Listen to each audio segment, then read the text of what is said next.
Hai, Assalamualaikum semua. Wan tengok dekat Inscan dah on tak?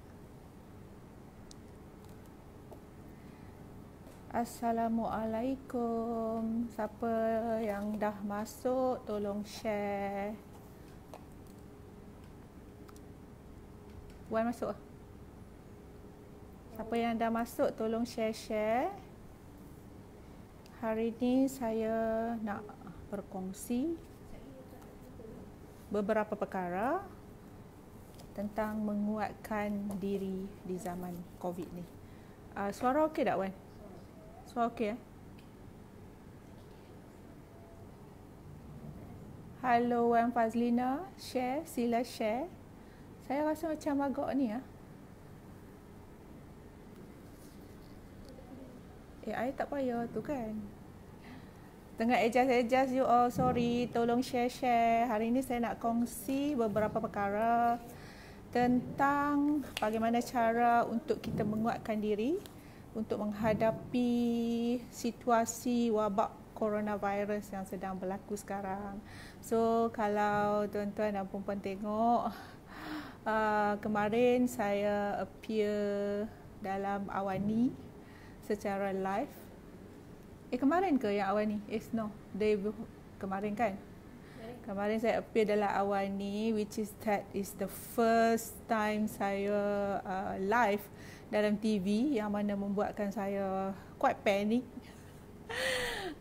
Bercakap and then ada echo and all that, but I try and I managed to do it. Dan hari ni adalah saya ditemu bual oleh TV3, which saya tak tahu nak keluar dekat mana kan.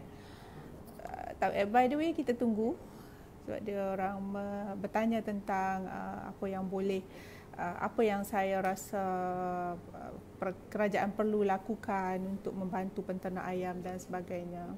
So, pukul 2 nanti kita akan mulakan. Yang ada tolong share, sebab saya pun sebenarnya jarang buat live ni. Even dekat saya punya page pun memang staff yang buat live, tapi disebabkan saya tak nak hampakan Inscan, maka saya bantulah apa yang saya terdaya. So, kita tahu usahawan di luar sana memang tertekan sebab ada yang memang mengharapkan jualan harian untuk cover perbelanjaan, dan bila kita tak dapat melakukan perniagaan ni, maksudnya kita, kalau orang Kedah panggil, makan modal lah kan. Jadi modal yang sepatutnya kita rolling tu terpaksa kita gunakan. Tak apa, insya-Allah kita bertawakal, insya-Allah kita usaha supaya wabak ini boleh berlalu dengan cepat. Pukul 2 let me know Lagi berapa minit? Okey.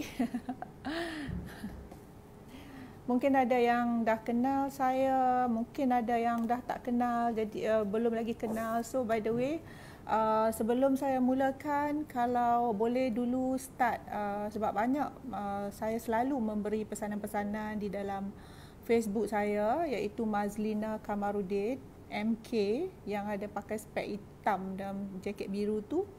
Dan juga banyak juga saya selalu share dalam page Ayam Bismi Segar Halal Suci. Jadi sementara sebelum pukul 2 ni, kita tunggu rakan-rakan kita masuk. Saudara-saudari, I suka sangat Tan Sri Muhyiddin Yassin sebab dia sebut saudara-saudari. Alright, tuan-puan boleh follow, sebab sorry friend saya pun dah penuh. Tuan-puan boleh follow saya punya page Mazlina Kamarudin MK dan juga page Ayam Bismi. Sebabnya saya memang melalui banyak perjalanan hidup. Sekejap lagi saya akan share bila dah pukul 2. Saya akan share bahawa saya sebenarnya telah banyak melalui pengalaman hidup, dan sehinggalah saya berada di sini pada masa kini dengan keadaan begini. Okey, what's the time now?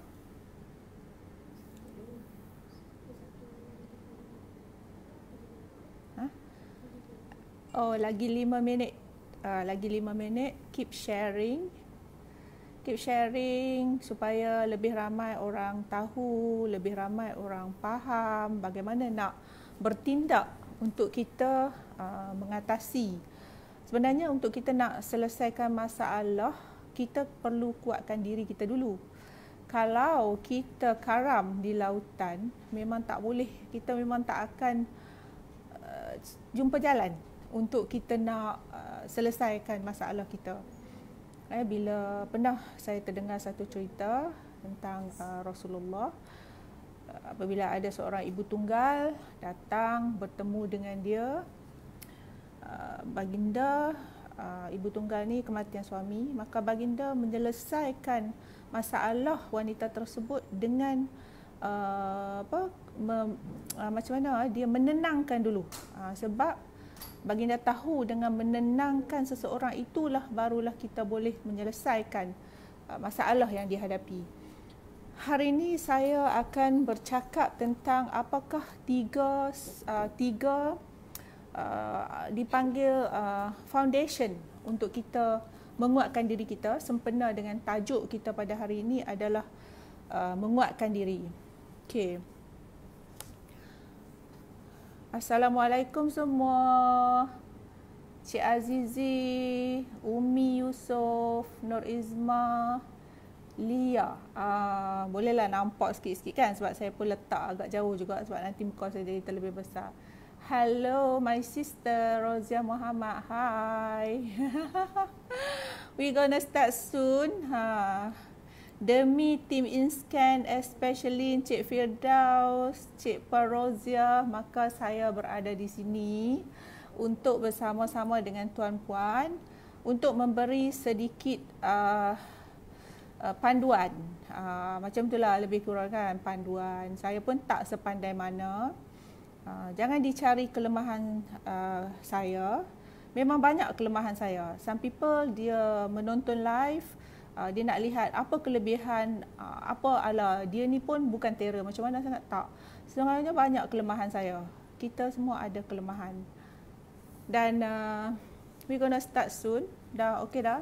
Tolong share untuk ke Facebook masing-masing supaya ramai orang dapat melihat. Okey. Dah. Kedua. Lagi 3 minit. Sebab kita janji pukul 2 kan. Nanti kalau kita start awal orang marah pula.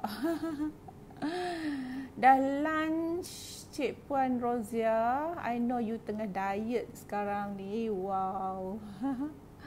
Hai Umi. You all best ke duduk dekat rumah? Saya ni kita orang dalam sektor essential, maka kita harus bekerja dan ayam di ladang banyak, harga menurun, biasalah. Tapi Alhamdulillah, Allah itu maha mengetahui, maha memberi petunjuk.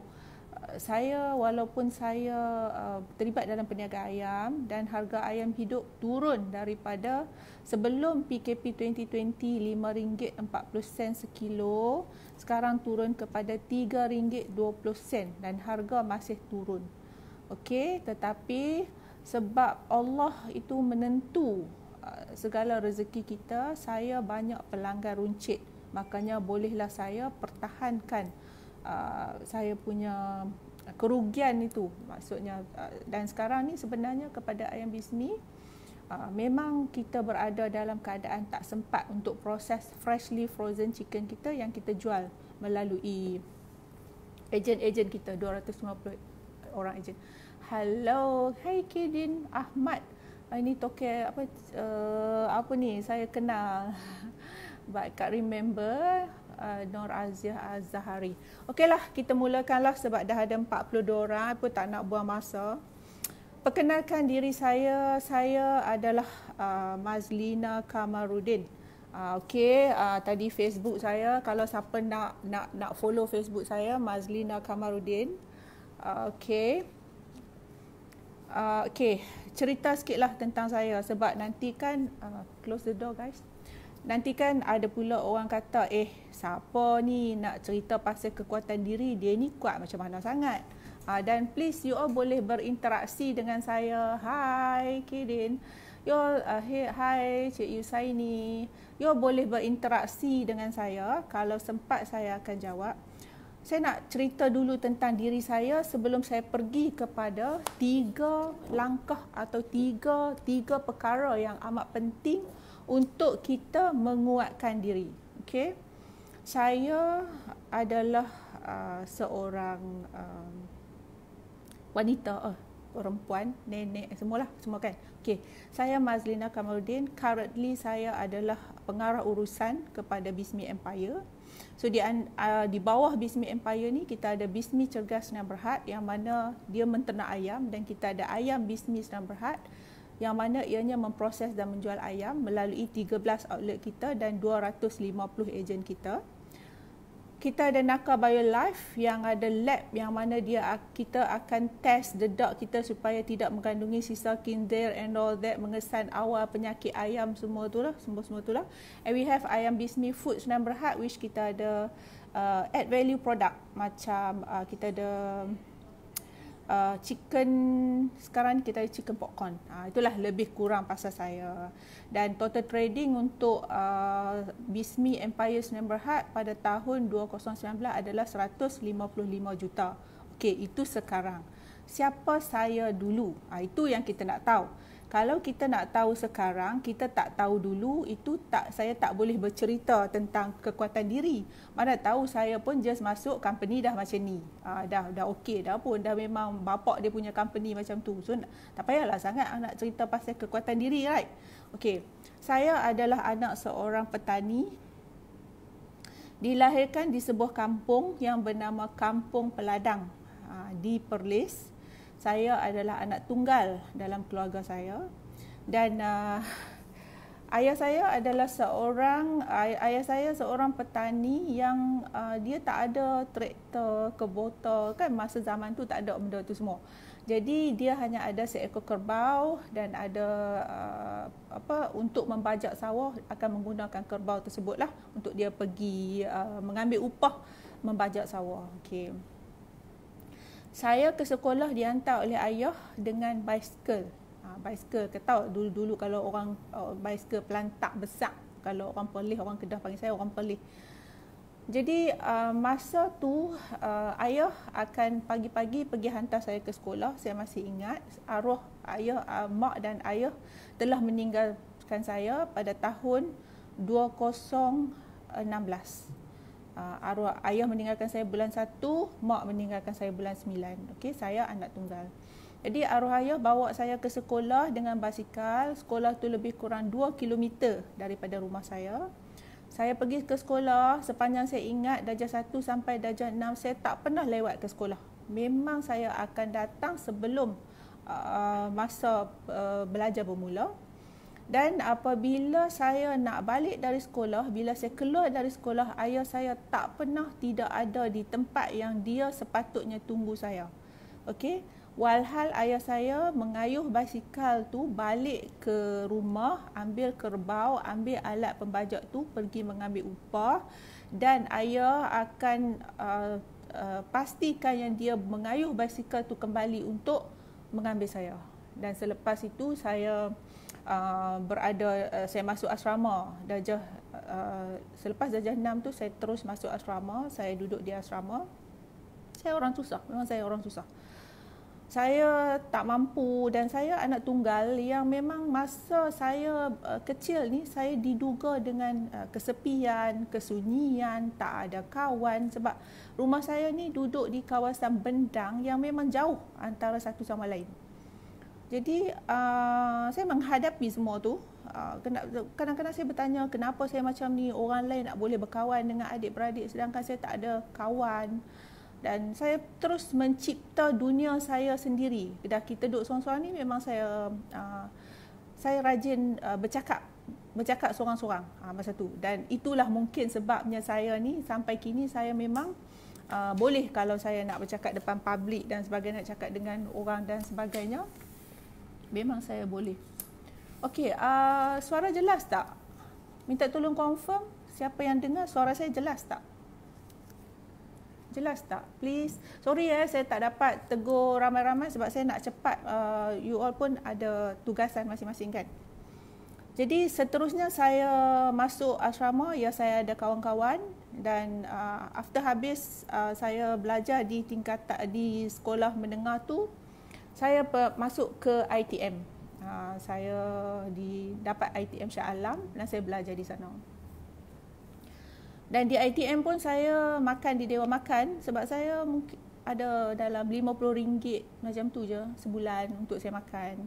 Jadi saya banyak makan di asrama dan saya melalui hidup masa tu tak kisahlah makan ada kan, pakaian tak kisah, kita pakai jeans, kita pakai t-shirt, pakai whatever pun kita dah boleh pergi kelas. After saya keluar bekerja, pekerjaan saya yang pertama adalah sebagai kerani akaun di sebuah syarikat yang menjalankan trading proton. Jadi bila saya interview, dia offer saya gaji RM350. Tapi bila saya daftar diri, masa tu pada tahun 1989, gaji saya yang diberi hanyalah RM270 pada hari pertama.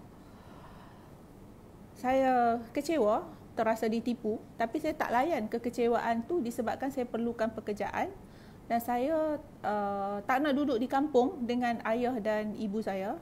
Saya nak duduk di rumah mak saudara saya saya masih ingat lagi di Taman Sahab, Jalan Langgar. Sekurangnya saya tak terlalu sunyi dan saya bekerja. Dan di situlah saya berjumpa dengan Tuan Haji Jeffrey. Banyaklah, panjanglah kalau saya nak cerita, dan saya berkahwin dan saya menolong dia dalam bisnes dan sehinggalah BISMI menjadi seperti hari ini. Okey. Bagaimana dengar cerita tadi kan, bermaksud saya bukan orang cakap bukan orang kaya. Saya bukan dilahirkan senang. Saya susah. Kalau saya cerita lagi kesusahan saya ni, akan ramai yang terganggu pula dengan isu-isu COVID sekarang kan. Nanti dapat cerita sedih, cerita macam mana Tuan Haji memulakan perniagaan, saya support orang hutang kami 500,000 sampai dah kami nak bankrupt. Itu kalau cerita tu nanti jadi sesi lain, kita cerita lain. Kan? Jadi sekarang ni kita kalau kita nak fokus dengan apa yang ilmu kita hari ni. Cuma tadi saya cerita sebab kalau saya tak cerita, tuan-tuan dan puan tak tahu apa itu makna kekuatan diri. Okey. Kita mulakan yang pertama kalau untuk kita membina kekuatan diri ni, yang pertama kita kena kuatkan. Saya ambil yang bawah dulu. Saya terangkan yang bawah dulu Yang bawah dulu. Bermakna kalau kita untuk membina kekuatan diri ni, kita kena ada kekuatan fizikal. Okey. Dia ada 3 benda yang perlu kita kuat di dalam tapak sebegini. Di dalam tapak yang 3 segi ni, kita perlu kuat untuk kita berdiri teguh menghadapi apa juga halangan dan cabaran. Yang pertama adalah kekuatan fizikal kita. Maksudnya, tuan-tuan dan puan-puan, macam mana kita nak kuat kalau kita tak sihat? Yang pertama sekali, memang kita kena sihat. Bismillah. Macam mana kita nak kuat kalau kita tak sihat? Okey, Cik Puan Lily, sorry let's go. Yes. Macam mana kita nak kuat? So, bagaimanakah kita nak membina kekuatan fizikal kita?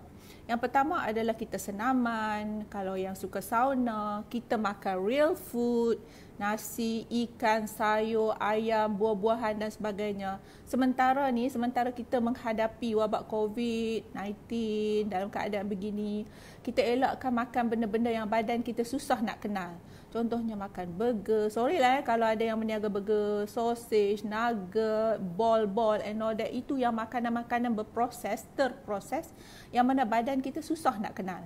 Kita makan benda-benda yang senang kenal. Masuk dalam badan, maksudnya benda-benda tu, ini ikan, ini sayur, ini ayam. Dan tak perlulah kita nak masak sampai yang bukan-bukan dalca or whatever kan.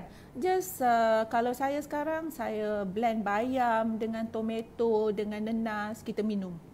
Sebelum tu dengan wabak sekarang ni kita masukkan dalam air panas dulu semua kan. Itu kita tahulah step-step tu. Makanan kena jaga tuan-tuan dan puan-puan, dan semestinya makanan itu mestilah halal, berzat dan berkat, atau dikatakan halal toiban. Halal toiban tu maksud dia halal terbaik. Ada orang tak faham pula halal terbaik tu apa.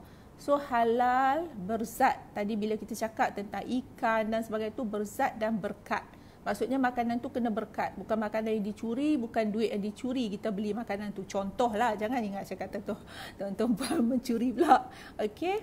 And then bila menjaga fizikal juga kita kena pakai good attire. Dulu saya pernah berhadapan, saya pernah dulu ada satu kawan yang berubat penyakit kanser. Jadi dia kata dia trace kebanyakan kita ni kadang-kadang boleh juga menyebabkan kanser kalau pakai bra yang ketat-ketat lah, pakai bengkung lah, pakai yang badan kita tu tidak dalam keadaan yang selesa. Jadi attire kita tu mesti selesa. Satu, jangan terlalu ketat, jangan sampai orang nampak pun Aisyah. Jadi tak elok lah macam tu kan.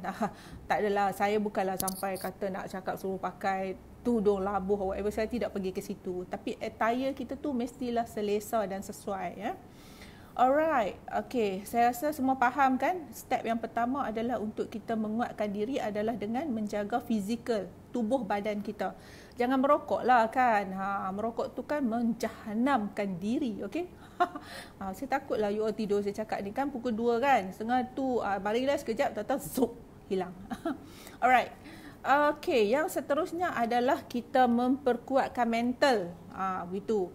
Janganlah kalau ada grup-grup WhatsApp yang banyak-banyak yang sebar berita dan sebagainya, ya Allah tolong tak payahlah kita tengok. Sebab virus akan menyerang kita kalau kita tidak kuat mental. Kalau ni aku kena ni, besok aku kena, jiran sebelah kena, aku kena ni, kawan kena, aku kena. Tak. Jangan macam tu. Katakan kepada diri, aku tak akan kena COVID, aku tak akan kena COVID. Aku kuat. Selalu kena kata macam tu. Cuba you guys duduk saja-saja, pejam mata. Yang ini teknik NLP ya, sebab saya nak lupa nak cakap kat tuan-tuan dan puan-puan, saya adalah Master Practitioner of NLP being trained by Carsten Zibo, which Carsten Zibo ni adalah anak murid direct kepada Dr.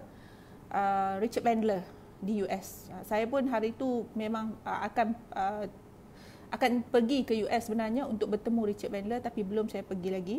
Dan saya telah mengikuti banyak kelas-kelas hipnosis di Indonesia, bagaimana untuk menguatkan diri. Kalau tuan-tuan nak, saya ceritakan bagaimana saya depression, saya suffer, apa yang berlaku kepada saya, yang kematian ibu bapa, bisnes dan sebagainya. Kalau saya cerita bagaimana saya bangkit sebenarnya dari perkara ni. Kalau you all nak dengar, saya boleh cerita.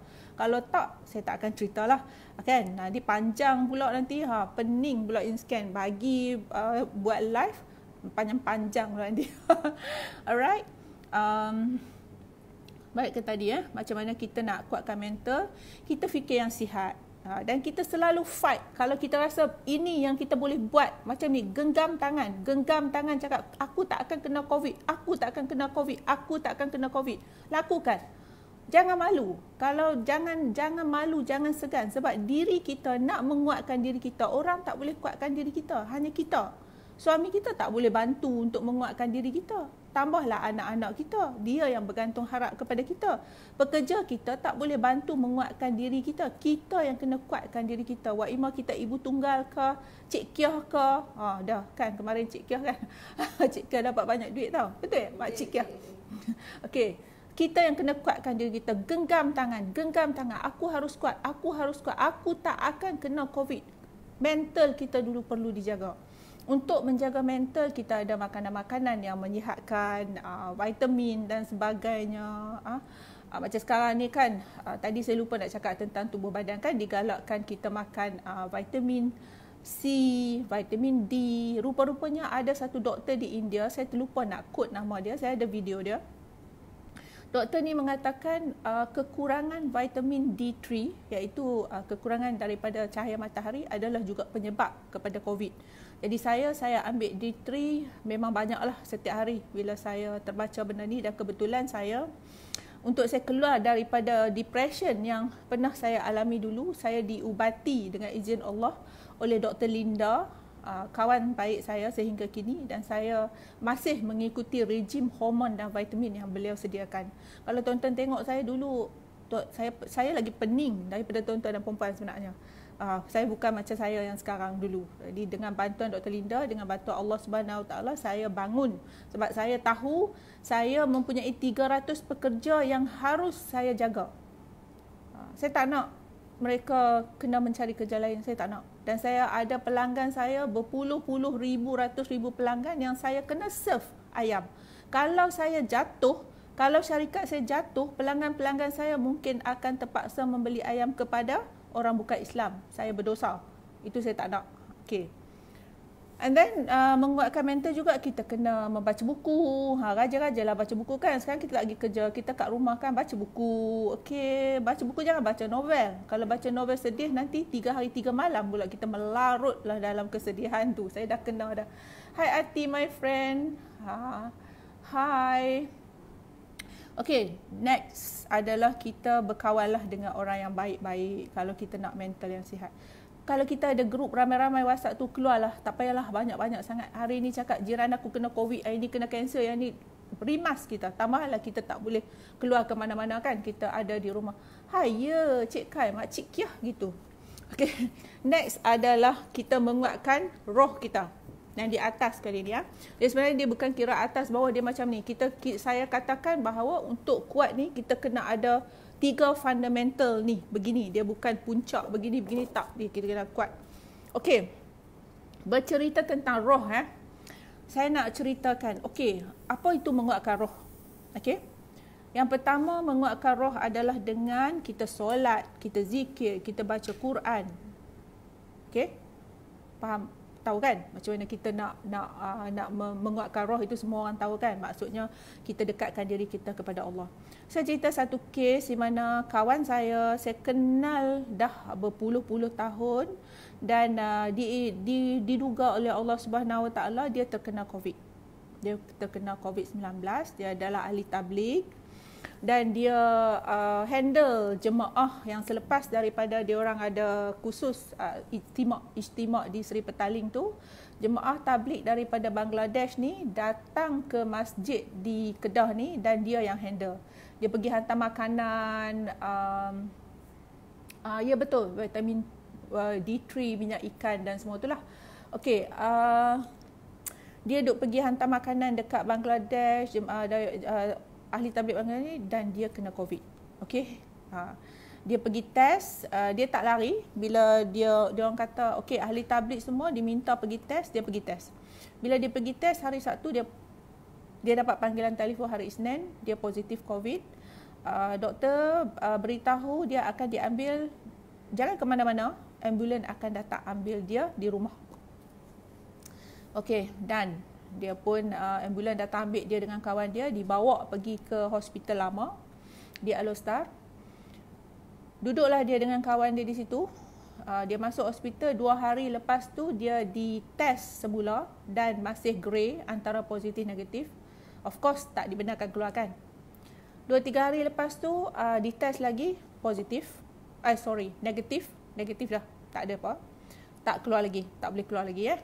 Next, 2-3 hari lepas tu barulah dia ditest sekali lagi positif, baru dibenarkan keluar setelah 13 hari berada di hospital.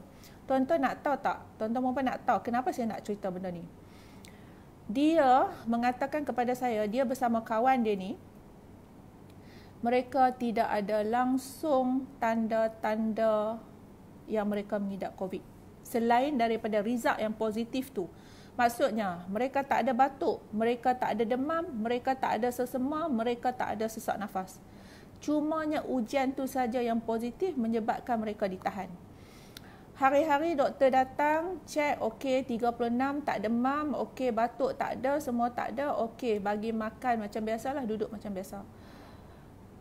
Dan akhirnya, sampai akhir dia keluar, dia tak ada langsung tanda-tanda. Dan bila dia cerita kepada saya, kepada kami berdua dengan Haji, saya hampir menangis. Kenapa tuan-tuan tahu tak?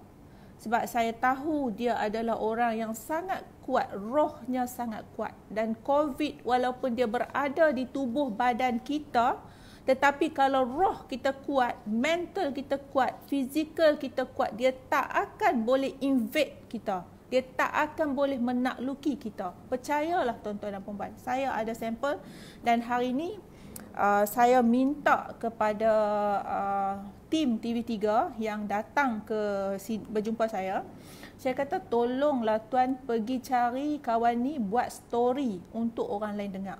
Sebab saya beritahu kepada Mr. Kumar tadi daripada TV3, saya kata kerajaan memang nak kita stay at home, okey? Tetapi kita kena fikir, di antara kita ni ada orang yang sangat berani. Contohnya dia memang kaki merempit motor, dia berani. Okey, kerajaan cakap apa pun, masuk telinga kiri, keluar telinga kanan. Tapi bila cakap stay at home, takut kena tangkap, dia duduk di rumah. Tetapi kita jangan lupa, ada orang yang depression, ada orang yang depression, ada orang yang anxiety. Bayangkan kalau dia duduk di rumah hari-hari dihidangkan, kalau COVID jadi macam ni, jadi orang-orang macam ni perlu kita bantu. Jadi kita kena beritahu kepada rakyat bahawa kalau anda kena COVID, kalau mental anda kuat, jiwa anda kuat, fizikal anda kuat, anda akan selamat. Anda akan keluar. Dan Alhamdulillah dia dah keluar, dia ada antibody untuk menentang COVID. Kita belum tentu kan. Jadi berhati-hatilah. Dan itu story tu saya harap akan keluar kat TV3 to spread positivity kepada orang. Hello Cik Azhar, sorry saya tak nampak teguk you all sebab saya tak nak lambat-lambat benda ni. Faham tadi Untuk menguatkan diri, kita kena kuatkan fizikal, stop smoking guys, kuatkan mental dan kuatkan roh. Okey. Sekarang ni saya nak tanya tuan-tuan dan puan-puan semua. Dalam keadaan kita sekarang ni kan, ada yang stres cerita COVID, we have to stay at home. Yang kerja kerajaan okey, ada gaji, tapi kita usahawan ni kalau bukan essential tak boleh buka kedai. Macam nanti akan appear Puan Fazilah daripada Siti Khadijah. Saya tengok live dia. Saya terharu dengan satu perkataan yang dia katakan, dia ada 41 outlet yang tidak boleh dibuka. Jadi dia kata dia percaya apabila Allah kata tutup, Allah tutup, maka tutup. Jadi saya tersentuh dengan perkara tu. Apabila Allah kata tutup, tutup. Apabila Allah kata buka, rezeki kita akan dibuka. Jadi itulah pegangan dia dan dia terus menghadapi. InsyaAllah nanti tuan-tuan akan dengar daripada dia. So sekarang ni saya nak tanya you all sebelum saya sambung kepada neurological level ni yang saya akan terangkan sekejap lagi. Sebelum tu saya minta tuan-tuan dan puan-puan, kalau tuan-tuan rasa perlukan, sebab saya jarang sharing tapi saya selalu sharing dekat Facebook saya. So boleh follow Facebook saya, Mazlina Kamarudin MK. Mazlina Kamarudin MK yang pakai jaket biru tu. Atau juga kami ada page Ayam Bismi Segar Halal Suci. Dekat situ ada resepi, ada gambar tentang ladang ayam saya, ada tentang lab kami sedang test dan sebagainya tuan-tuan dan puan-puan. So follow page saya, memang saya selalu sharing motivasi dan sebagainya. Sekejap minum dulu. Sambil-sambil tu tuan-tuan boleh tulis soalan kalau nak tanya, yang mampu saya jawab. Saya pun bukan pandai mana. Hai semua kepada yang sedang menonton, Cik Zahir Zainuddin, orang yang banyak membantu saya selama ni. Ya, bila Allah kata tutup, maka tutup. Bila Allah kata buka, maka buka. Tengok tangan bila Allah kata tutup, Allah tutup. Bila Allah kata buka, Allah buka. Makanya kita mesti berbanyak berdoa. So my question to you is, when is last time you smile? Senyum. Tahu tak kalau dalam NLP dikatakan senyum ni macam ni tau. Kita pernah lihat kan, kita pernah dengar demonstrasi yang orang selalu buat. Contohnya kita cuba bayangkan yang di depan tu ada limau, ada lemon, dan akan diperah lemon tu dan air liur kita akan mengalir bila kita sedut lemon tu. air liur kita akan mengalir. Itu dipanggil ilmu NLP ya. So apa maksud dia? Maksudnya air liur kita ni, kalau tuan-tuan bayang limau ni dia akan masam. Saya nenas saya tak boleh, saya dah keluar air tu. So maksudnya nenas atau limau tu tak ada, tetapi tindak balas kepada diri kita itu berlaku. Okey. Boleh bayangkan tak? Lemon ke, buah yang masam-masam ke, yang we cannot imagine terus air liur kita meleleh kan, padahal buah tu tak ada. Jadi kita menggunakan kuasa imajinasi kita untuk membahagiakan diri kita. Okey? Smile. Bila you smile, bila you senyum, maknanya you akan hantar signal ke otak mengatakan you adalah orang yang bahagia. Nak tak? Kita tak nak jadi orang serabut kan? You pun tak nak kalau tonton live saya dengan muka yang masam, dengan kasim selamat, contoh apa yang kau tak nak kan? Yang dia stres, bini dia tak, kita tak nak macam tu kan? Kita nak happy dan kita menghadapi keboringan sekarang ni. Okay, when is last time you smile? Saya amalkan macam ni tuan-tuan pagi-pagi. Bila saya bangun, saya dah mandi, saya menyanyilah dalam suka hatilah kan. Whatever lah, solat dah kita solat biasalah kan.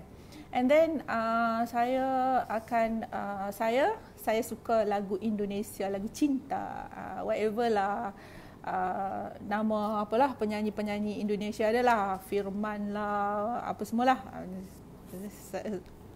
Saya ada koleksi saya cut on lagu tu sambil saya pakai baju, sambil saya make up, sambil saya senyum, bila saya sapu blusher saya senyum, bila sapu.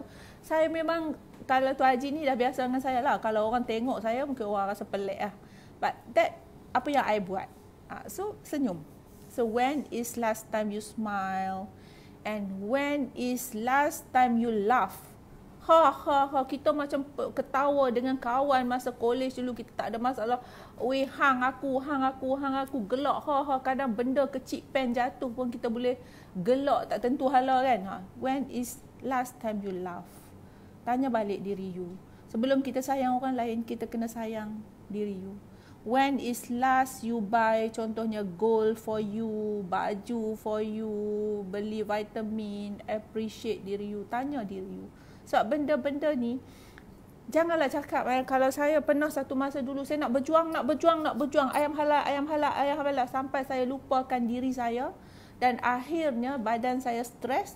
Dan dua benda saya dipanggil didiagnose oleh Dr. Linda ni sebagai adrenal fatigue. Maksudnya di atas buah pinggang kita ni dia ada dua biji benda. Benda itu keletihan sebab saya stres. Bukannya saya stres saya tak ada duit. Tak, the company run well. Cumanya saya stres masa tu sebab ayah didiagnose sakit kanser, mak didiagnose sakit kanser dan saya selalu naik ambulan pergi company ayah, mak semua dalam masa yang sama tuan-tuan dan puan-puan. Dan saya anak tunggal. Saya tak ada kakak. Alhamdulillah saya ada supportive family yang membantu saya, suami, anak-anak. Tapi saya menghadapi seorang-seorang. Jadi tak ada kakak yang saya nak share. Jadi saya lah yang akan ke hospital, tunggu di ward kecemasan semua tu. Dan seterusnya ayah meninggal pada bulan 1 2016. Dia disahkan kanser pada bulan 7, hanya 7 bulan dan kanser paru-paru. Dan mak saya disahkan kanser lama sebelum tu, meninggal pada bulan 9 tahun yang sama. So can you imagine saya berhadapan dalam tahun yang sama. Dan ditambah dengan bisnes masa tu saya sedang membuat penjenamaan ayam bismi and all that, semua that. Itulah dia menjadi adrenal fatigue. Jadi saya berada di depan tuan-tuan dan perempuan semua ni untuk tuan-tuan dan perempuan tahu dan faham bahawa bagus kita nak tolong orang, nak jaga staff, nak jaga ejen, nak peniaga, nak tu, nak ni, semua nak. Tapi jangan kita lupa kasihi diri kita. Okay? Peluk diri kita, hargai diri kita. Bangun pagi sebelum kita buka mata, sedekah Al-Fatihah dulu untuk diri kita. Jangan fikir orang lain lagi. Jangan fikir orang lain dulu, bukan lagi. Pelik betul perkataan ni. Okay, please love yourself. Saya selalu pesan kepada kawan-kawan yang kenal saya, love yourself first. Okay, next, positive thinking. Yes, true. Hi, Ann, Siddiq. Hi, Rosia. Okay, next, we move to Okay, this is what we call neurological level. Ini. Neurological level ni sebenarnya orang tak ajak sebab ini adalah satu core. Di dalam NLP ini dipanggil core. Jadi neurological level ni sebenarnya yang akan kita gunakan sama ada untuk memujuk diri kita untuk menjadi lebih baik atau memujuk orang lain yang lebih baik. Benda-benda ni kalau you all rasa saya bercerita, saya tak ada buat kelas Saya tak ada kelas. Jangan search kelas Mazlina Kamarudin, tak ada. Neurological level ni kalau rasa tak kuat sampai kejap nak pergi makan KFC sajalah kan. Ayah Bismi pembekal ayam sebanyak 15,000 ekor kepada KFC tuan-tuan dan puan-puan, tetapi KFC Kedah Penang Perlis. Dia ada je yang nak cakap nak makan KFC. Alright. First, okay, yang pertama kalau you all tengok neurological level ni, you all tengok yang pertama adalah environment.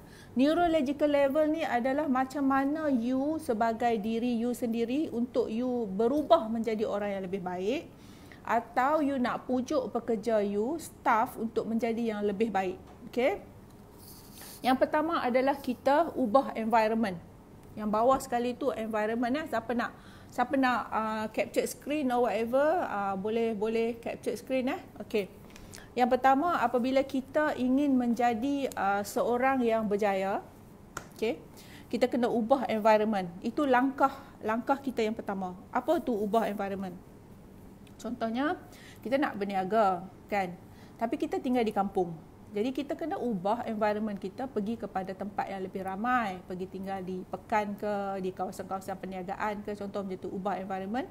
Atau kita ni bekerja tapi kita tak sesuai dengan company tu, kita nak tukar company. Contoh ubah environment, that is called ubah environment Atau kalau kita bekerja di satu pejabat tu kita rasa tak boleh lah duduk dekat situ. Jiran sebelah ni kuat makan cucap. Semasa bekerja kita tak selesa kan. Okey, sekarang ni okey. Kita cakap dengan bos, saya tak boleh duduk sini lah, saya tak boleh perform lah kalau saya duduk kat tempat ni. Kawan ni makan tak berhenti lah, kejap telefon lah, kejap. Okey, itu dipanggil ubah environment Yang pertama kita kena ubah environment. Apabila kita dah ubah environment, kita kena ubah sikap. Kalau kita nak jadi seorang peniaga, nak jadi pekerja yang baik, kita kena ubah sikap kita. Maksudnya tak mahu sikap bertangguh-tangguh, tak mahu sikap negatif, tak mahu sikap benci, tak mahu sikap tak sayang dekat orang, tak mahu sikap suka yang orang buat benda 10 baik tapi orang tu buat sekali salah, kita terus pandang yang salah tu. Tak mahu macam tu. Sebab kita ni dalam ras atau kita ni dalam kita orang kata gelombang yang sama. Kalau kita tak suka dekat seseorang tu, definitely orang tu tak akan suka kat kita. Tak payahlah kau nak perasan, okey? Kalau you tak suka kat orang, orang tu nak suka kat you. Tak, dia memang kita ni berada dalam satu gelombang. In fact, kita sekarang sedang online ni pun kita berada dalam satu gelombang. Kalau you all menerima gelombang sayang saya ni untuk saya kongsi ilmu yang saya telah pelajari. Saya memang banyak guru-guru saya, Anthony Robin, Dr. Azizan Osman, Dewi Huges, and then Pak Afifi, and then ya Allah, ESQ. Memang saya memang kaki belajar lah. Memang dah puluh-puluh ribu. Ibu Hanim also my guru. Dah puluh-puluh ribu, ratus ribu saya habis untuk saya memperbaiki diri. Okay. Next is ubah behavior kita. Jadi lebih baik. Untuk mendapatkan cinta, kita kena berikan cinta. Bukannya kita, mulut aku je yang tak okey, tapi hati aku okey. Tak adanya, tuan-tuan dan puan-puan. Mulut itu adalah lambang hati. Apa yang kita cakap itulah adalah hati kita. Kalau ada kawan macam tu cakap je, are you sure? Engkau sure ke hati kau okey? Kalau engkau asyik berletih maki dekat orang, just ask him kalau dia kata macam tu. So please, jaga hati everybody. Next, tambah-tambah dalam keadaan kita yang macam sekarang. So tukar behavior, be a good one. After that, after kita dah tukar environment kita dah tukar behavior kita, and then kita kena upgrade kita punya capability ataupun skill. Maksudnya sekarang ni kita kenalah belajar. Tak adalah nak berniaga, masuklah kelas. Nak jadi cikgu tadika, pergilah belajar tentang macam mana nak sayangi kanak-kanak. Kalau kau benci kanak-kanak, macam mana kau nak buka kelas tadika, betul tak? So belajar. Which capability you, mestilah you kena tingkatkan.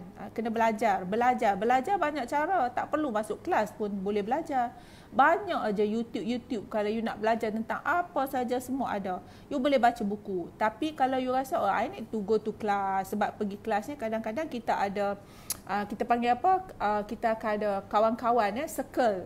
Kita akan ada circle yang sama-sama akan membantu. Boleh aja nak pergi kelas. Make sure janganlah sampai kita tak ada duit pun nak pergi kelas juga kan. Buat apa yang ada di tangan. Tingkatkan capability dengan membaca, lihat video dan apa lagi tingkatkan capability dengan berkawan dengan orang yang pandai daripada kita. Okay, next after that kita pergi kepada value dan belief. Ni yang warna biru ni. Maksudnya apabila kita nak berjaya dalam hidup ni, kita kena apa belief kita, kepercayaan kita kena tukar. Saya percaya yang saya ni satu hari akan menjadi seperti Pak Ari Ginanjar. Itu saya. Saya nak jadi macam Prof Muhaya, mengajak orang lain supaya berbuat baik, berbalik kepada agama Islam. Saya sendiri kena menjadi begitu untuk saya menjadi membantu orang lain. Belief kita tu kena betul. You jangan believe that aku ni dah memang dilahirkan susah. Memang aku susah lah, akan susah. Belief, value tu penting. Yang ini sangat penting. Belief kita tu kena betul. Okay. Seterusnya yang atas lagi adalah identity. Okay. Selepas kita ada value dan belief ni, aku memang macam ni, aku memang keturunan aku memang sakit, memang aku akan sakit lah umur 50 ni, 40 ni nanti aku akan sakit. Saya pernah berhadapan begitu sebab mak ayah saya disahkan kanser, meninggal kerana kanser. Saya pernah ada begitu dan saya berubat benda ni, mengubati. Panjanglah perjalanan ni, saya akan yang ni kena special session. Itulah alasannya kenapa saya rapatkan diri dengan NLP. Dan benda ni untuk hilangkan kata-kata di dalam minda saya ni bahawa satu hari saya akan dijangkiti kanser ni, dia dah anchor diri saya sebab saya terlalu pada masa tu saya stres semua. Untuk buang kata-kata ni, saya dijerit di telinga saya oleh seorang bekas pesakit kanser. Dia datang dari India. Masa tu saya hadiri satu program NLP dan dia jerit di telinga saya, Mazlina, you won't get cancer. 3 kali dia jerit, Mazlina, you won't get cancer. Jadi benda tu bila dia, saya masih teringat perkataan tu sampai hari ini dan insya-Allah saya yakin semua itu adalah aturan Allah Subhanahu Wa Taala dan saya akan berusaha untuk menjauhi penyakit-penyakit. Tapi apa pun kita redha apa yang berlaku. Okay, belief. Bila kita dah believe macam tu, bila orang dia dah believe yang dia ni macam ni, dia akan menjadi satu identity. Dia memang I have diabetes, I'm diabetes. Perlu ke kita cakap macam tu? We don't want to own the diabetes. We don't want to own the hypertension. I hypertensi, I memang sakit. No, we don't want to own the disease. Okay? Walaupun diabetes pun banyak ilmu-ilmu, banyak cara-cara untuk kita menghilangkan diabetes tu. Don't own the disease. Jangan gelarkan diri, aku memang isteri malang, suami aku memang selalu, aku memang macam tu. Aku jangan gelarkan diri. Kita dilahirkan, semua ada rezeki masing-masing, semua ada kepandaian. Atas kita saja kita nak guna kepandaian tu. Identity. Gelarkan diri kita, aku anak seorang, contoh saya, aku anak seorang petani yang dulunya hanya ada seekor kerbau untuk membajak sawah. Aku susah, tapi aku dah bawa diri aku ke peringkat ini dan aku nak ilmu aku ni, aku nak orang lain memahami apa yang aku lalui. Semua orang boleh berjaya. Aku bukan seorang yang gagal, aku bukan seorang yang depression. Aku bukan akan mendapat sakit kanser contohnya, tak. I am as I am now, happy, ceria and strong. Okay. Dan seterusnya adalah ini yang paling atas. Saya nak cerita tentang purpose. Apa purpose dia tu? Okay. Apabila saya berkahwin dengan Tuan Haji, saya kahwin dengan Tuan Haji, kita meneruskan Tuan Haji berniaga ayam, angkit pagi, petang dia pergi tangkap ayam, and then dia sembelih ayam, pagi dia pergi jual ayam. Saya masih bekerja. Saya bekerja di 4 syarikat sebab saya nak cari macam mana cara untuk menguruskan syarikat. Saya nak cari kaedah yang terbaik untuk menguruskan syarikat.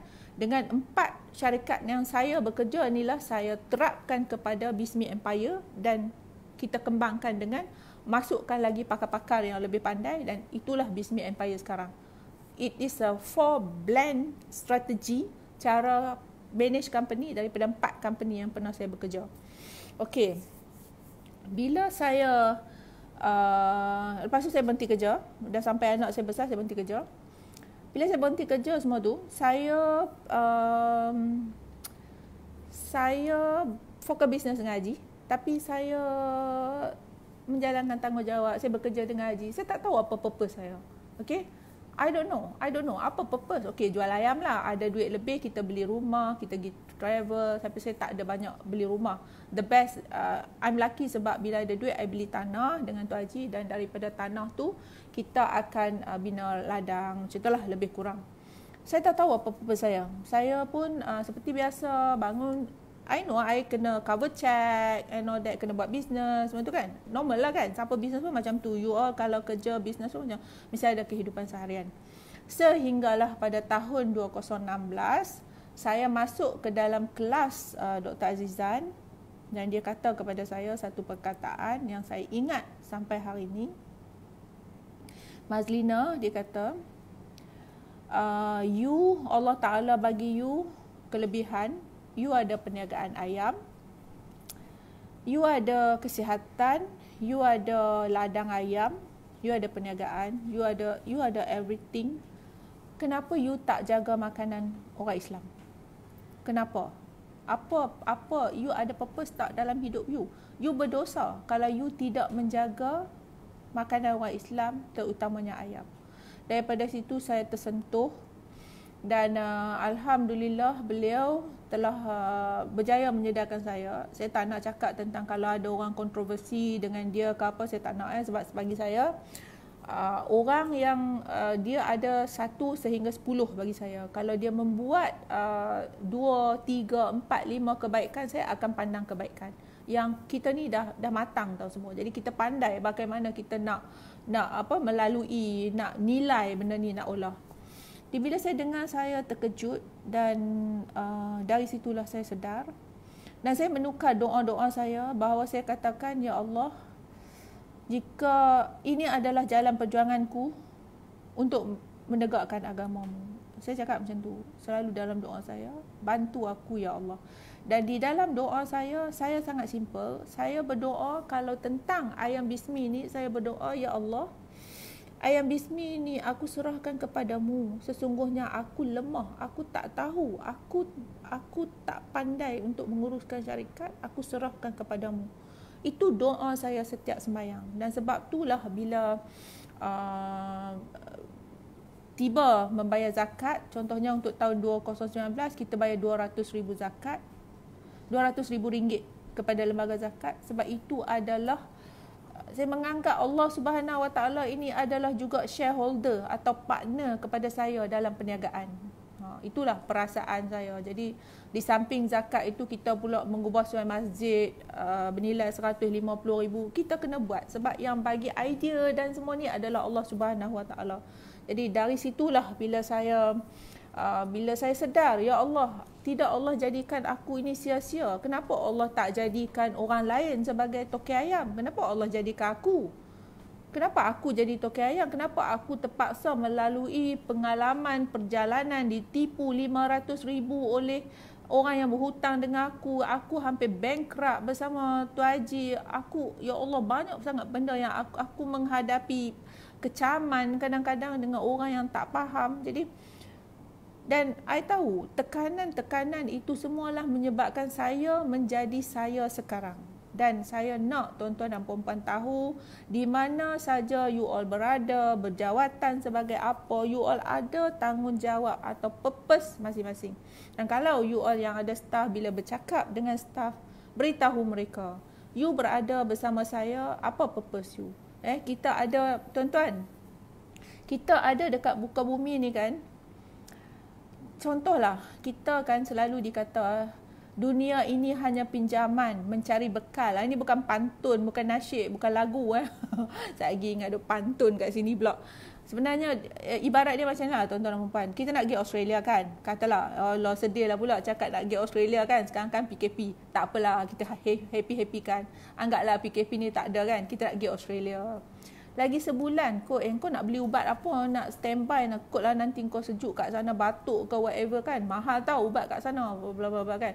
Baju nak pakai apa kan, kita nak pergi Australia padahal nak pergi seminggu je pun, nak pergi jumpa kangaroo je pun, bukannya kau nak pergi jumpa, nak lalu Siratul Mustaqim apa kan, bukannya you nak lalu, bukannya you nak menghadap Allah Subhanahu Wa Taala, nak pergi Australia je pun.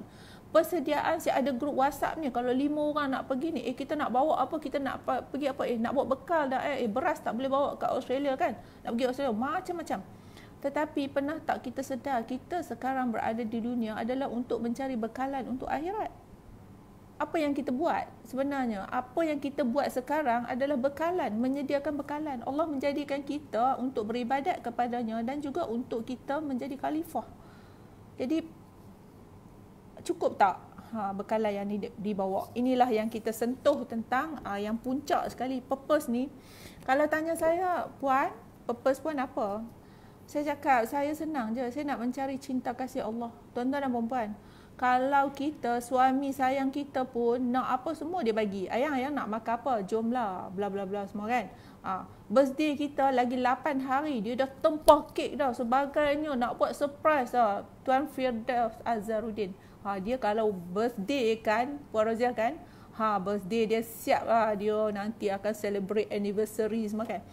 Tapi apakah cukup bekalan kita untuk kita ke sana? Dan satu lagi lah, saya pun tak nak cakap panjang-panjang. Nanti kalau you all nak ikuti saya, banyak pesanan-pesanan yang saya akan follow page saya, Mazlina Kamaruddin.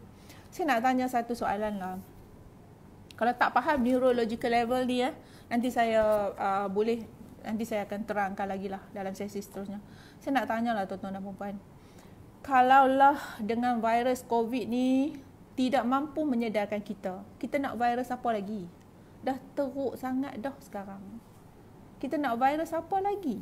Untuk kita tidak mencari cinta kasih Allah, untuk mencari kasih sayang Allah, untuk mencari perlindungan Allah. Kita masih lagi sebarkan mesej palsu. Kita masih lagi berdengki, berdendam. Kita nak apa lagi? Kita nak virus apa lagi? Sehingga kita terpaksa dikurung dalam rumah, sehingga masjid kita tak dapat pergi semayang di masjid. Saya ada tiket tuan-tuan dan puan-puan untuk ke umrah. Saya dah beli tiket, saya dah beli hotel. Hotel saya non-refundable.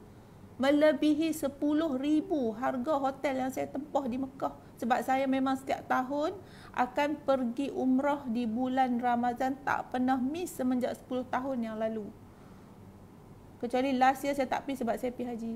Saya tanya sekali, kita nak virus apa lagi untuk kita kembali kepada Allah? Kalau ini pun masih belum cukup, saya tak tahulah.